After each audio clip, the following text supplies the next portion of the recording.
बहन मायावती का बड़ा मास्टर स्ट्रोक, बिगाड़ा बीजेपी का खेल। जी हाँ दोस्तों, आपने बिल्कुल सही सुना। मैं हूं पराग महेंद्र, आप देख रहे हैं नेशनल चौपाल। राजनीतिक गलियारों में चर्चा एक बड़ा विषय बन चुका है कि आखिर तमाम पार्टियों के जरिए किन प्रत्याशियों को चुनावी मैदान में उतारा जाएगा। बात करेंगे बीजेपी की, तो बीजेपी के माध्यम से जो कि दावा समय के मुताबिक किया जा रहा है कि 80 लोकसभा की सीटों पर बीजेपी बड़े दमदारी से अब अपने प्रत्याशियों को गिन चुन कर उतार रही है। ऐसे में अगर बात करेंगे समाजवादी पार्टी के पाले से, तो समाजवादी पार्टी भी अब कहीं न कहीं तमाम रणनीतियों के आधार पर कहे या फिर जातीय समीकरण के आधार पर अपने प्रत्याशियों को चुनावी मैदान में उतारने वाली है। लेकिन ऐसे में सबसे बड़ा चर्चा का विषय बना हुआ है कि बहुजन समाज पार्टी के माध्यम से किस तरीके से सोशल इंजीनियरिंग के जरिए और जातीय समीकरण को मद्देनजर रखते हुए किन प्रत्याशियों को चुनावी मैदान में एक बड़ी टक्कर के आधार पर देखने को मिलेगा। और उसी के समय में उसी के आधार पर यह देखा जा रहा है कि बहुजन समाज पार्टी जिस तरीके से अब लोकसभा 2024 के चुनाव के मद्देनजर रखते हुए अपने प्रत्याशियों को जिस तरीके से अपने दावपेच के आधार पर एक बड़ी टक्कर देने के अनुसार चुनावी मैदान में उतारने का काम कर रही है, ये बीजेपी के लिए समय के मुताबिक बड़ी मुश्किलें साबित कर सकती है। आप बिल्कुल सही समझ रहे हैं, बहुजन समाज पार्टी बहुत ही सोच समझकर और जातीय समीकरण को बहुत ही ध्यान से बारीकी से देखकर ही अब आने वाले लोकसभा 2024 के चुनाव में अपना प्रत्याशी चुन चुनकर तमाम लोकसभा क्षेत्र में उतारने का काम कर रही है। बता दें कि तकरीबन 15 प्रत्याशियों का नाम बहुजन समाज पार्टी के खेमे से अब आकर सामने में आ चुका है और इसी के साथ साथ अब ये बड़ी टक्कर साबित हो रही है बीजेपी के लिए, क्योंकि ये माना जाता है कि बहुजन समाज पार्टी का जो कोर वोटर है वो उसका दलित वोटर है और बीजेपी का जो कहने के कोर वोटर है वो उसका ब्राह्मण वोटर है। लेकिन ऐसे में अब बहुजन समाज पार्टी जिस तरीके से अपने प्रत्याशियों का नाम समय के मुताबिक घोषित कर रही है, इसकी आप कल्पना नहीं कर सकते। तकरीबन 15 सीटों के बारे में आपको बताऊंगा कि बहुजन समाज पार्टी ने अब तक जो 15 सीटों पर अपने प्रत्याशियों का नाम घोषित किया है, आखिर कौन-कौन सी है और किस तरीके से जातीय समीकरण के आधार पर बीजेपी के लिए समय के मुताबिक बहुजन समाज पार्टी के माध्यम से बड़ी मुश्किलें और एक कड़ी टक्कर साबित हो सकती है। तो शुरुआत मैं करूंगा कानपुर लोकसभा क्षेत्र से, जहां पर कानपुर लोकसभा क्षेत्र में बहुजन समाज पार्टी ने अपना प्रत्याशी दिया है कुलदीप भदौरिया ने। कुलदीप भदौरिया को बहुजन समाज पार्टी ने कानपुर से अपना प्रत्याशी बनाने का काम किया है। अब बता दें कि मेरठ जो लोकसभा क्षेत्र है, इस मेरठ लोकसभा क्षेत्र में जो मुस्लिम वोटर है बड़े पैमाने पर पाया जाता है और इसके साथ साथ ब्राह्मण वोटर भी यहाँ पर अपनी एक अहम भूमिका निभाता है।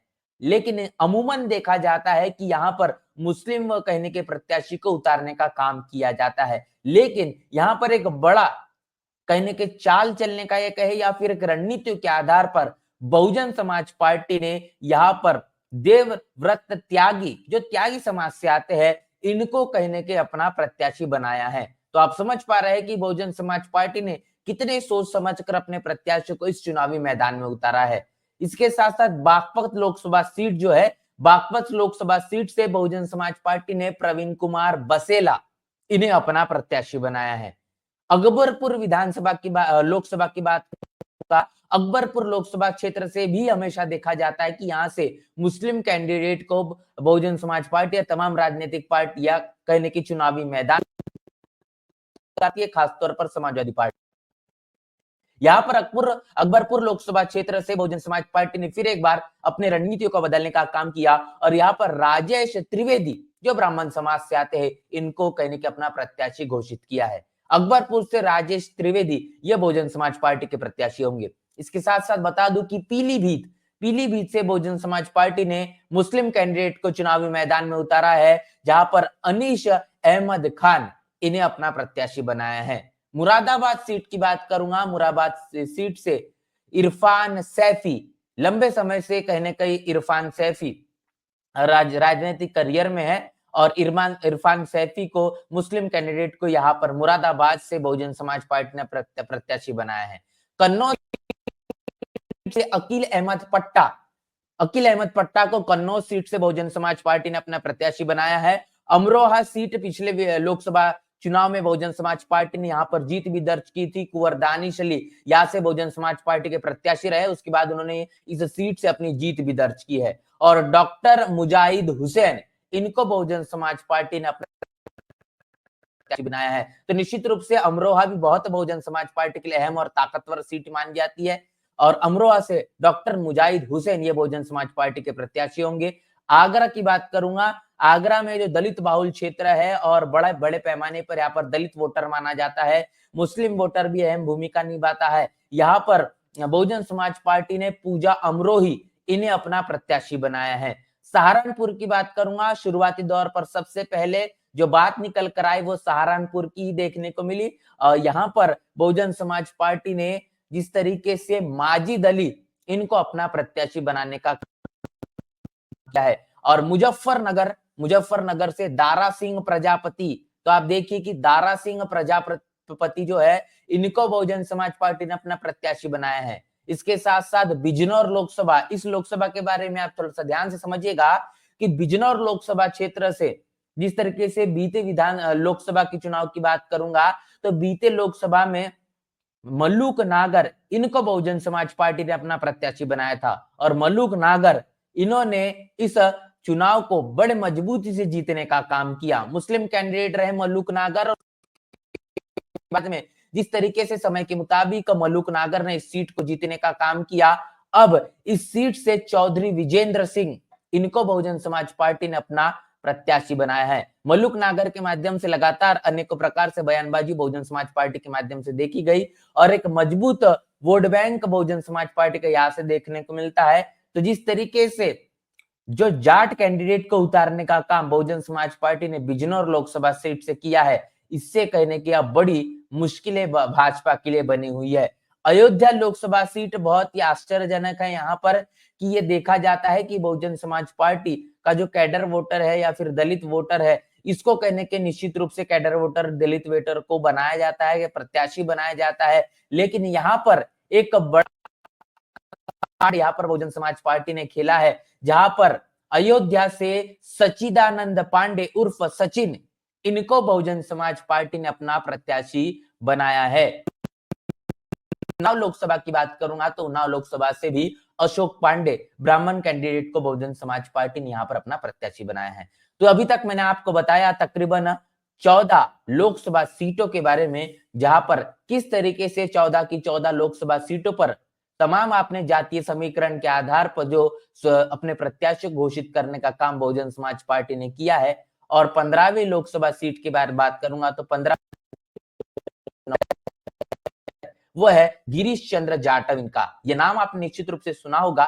गिरीश चंद्र जाटव ये नगीना लोकसभा क्षेत्र से अपनी मजबूत दावेदारी इन्होंने रखी, और इतनी मजबूत दावेदारी रखी कि कहने के पिछला लोकसभा चुनाव इन्होंने इस सीट से जीतने का काम किया। नगीना लोकसभा सीट बहुजन समाज पार्टी के लिए गढ़ भी माना जाता है, और समय के मुताबिक बता दे कि यहाँ से चंद्रशेखर आजाद भी अपनी दावेदारी पेश करते हुए नजर आ रहे हैं। अखिलेश यादव ने उम्मीद के आधार पर या फिर विश्वास के आधार पर उन्होंने कहा था कि यहाँ से आप तैयारी करिए, लेकिन समय के मुताबिक अपने प्रत्याशी को उतारने का काम समाजवादी पार्टी ने किया, और बड़ा विश्वासघात नगीना लोकसभा सीट से चंद्रशेखर आजाद का यहाँ पर देखने को मिला। लेकिन अभी तक नगीना लोकसभा सीट से बहुजन समाज पार्टी सस्पेंस बनाए हुए है। बहुजन समाज पार्टी नगीना लोकसभा सीट से अपने प्रत्याशी का नाम अभी तक जारी नहीं किया है, लेकिन गिरीश चंद्र जाटव इनको बहुजन समाज पार्टी ने फिर एक बार एक बड़ा मौका दिया है और अपना लोकसभा क्षेत्र का प्रत्याशी बनाया है, और वो लोकसभा होने वाली है बुलंदशहर लोकसभा सीट। बुलंदशहर लोकसभा सीट से बहुजन समाज पार्टी ने गिरीश चंद्र जाटव इनको अपना प्रत्याशी बनाया है। अब आपको मैं बता दूं कि किस तरीके से तमाम 15 के 15 लोकसभा सीटों पर जो जातीय समीकरण बिठाने का काम बहुजन समाज पार्टी ने किया है। तो सबसे पहले आपको बता दूं कि 15 लोकसभा सीटों में से 5 ऐसी सीटें हैं जहां पर बहुजन समाज पार्टी ने अपना मुस्लिम कैंडिडेट उतारा है।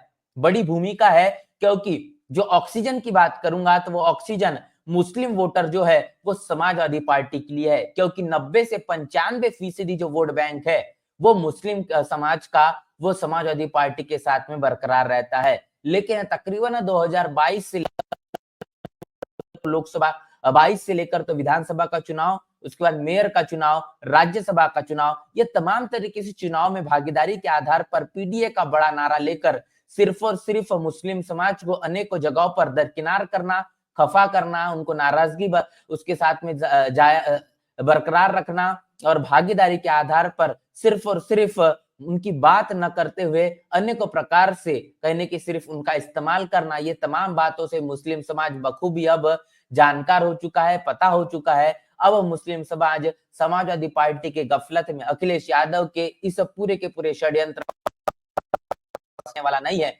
ऐसे में बड़ा कयास लगाया जा रहा है कि मुस्लिम समाज का जो वोटर है वो अब समाजवादी पार्टी से पूरी तरीके से छिटक कर बहुजन समाज पार्टी के पाले में आ जाता है। तो यहाँ पर जो आंकड़े अनुमान के आधार पर जो देखने को मिलेंगे वो निश्चित रूप से चौंकाने वाले होंगे। तो आपको बता दूं कि 15 में से जो 5 जो लोकसभा सीटें हैं, यहाँ पर बहुजन समाज पार्टी ने मुस्लिम को उतारने का काम किया है और 4 जो लोकसभा सीटें हैं, यहाँ पर बहुजन समाज पार्टी ने अपना ब्राह्मण कैंडिडेट उतारने का काम किया है। इसके साथ साथ एक जाट, जो मैंने आपको नाम बताया, बिजनौर लोकसभा सीट से चौधरी विजेंद्र सिंह, इसके साथ साथ एक गुर्जर कैंडिडेट, एक ओबीसी समाज से आने वाले कैंडिडेट, एक क्षत्रिय कैंडिडेट और एक इसके साथ साथ 2 दलित उम्मीदवार।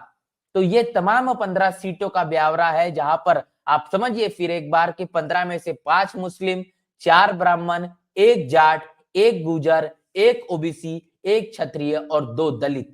ये तमाम 15 प्रत्याशियों को जिस तरीके से उनके भागीदारी के आधार पर चुनावी मैदान में उतारने का काम किया गया है, ये बताता है कि बीजेपी के लिए अब बड़ी मुश्किलें हैं, क्योंकि बहुजन समाज पार्टी ने तमाम ब्राह्मण और क्षत्रिय कैंडिडेट को जिस तरीके से चुनाव मैदान में उतारा है, ये बड़ी टक्कर कहने के अब बीजेपी के लिए साबित होने वाली है। और ऐसे में ये देखना दिलचस्प होगा कि परिणाम किस तरीके से देखने को मिलेंगे। बहुजन समाज पार्टी ने सोशल इंजीनियरिंग के जरिए खासतौर पर दलित और मुस्लिम के साथ साथ भागीदारी के आधार पर जो ब्राह्मण कैंडिडेट को चुनावी मैदान में उतारा है, ये समय के मुताबिक कितना ज्यादा असरकार होगा ये तो वक्त ही बताएगा, लेकिन जो आंकड़े आएंगे वो निश्चित रूप से दिलचस्प होंगे। इस पूरी की पूरी चर्चा को लेकर, बातचीत को लेकर और बहुजन समाज पार्टी ने जो 15 प्रत्याशियों को चुनावी मैदान में उतारा है, इसको लेकर आपकी क्या राय है, प्रतिक्रिया क्या है, लिखकर कमेंट बॉक्स में जरूर बताएं।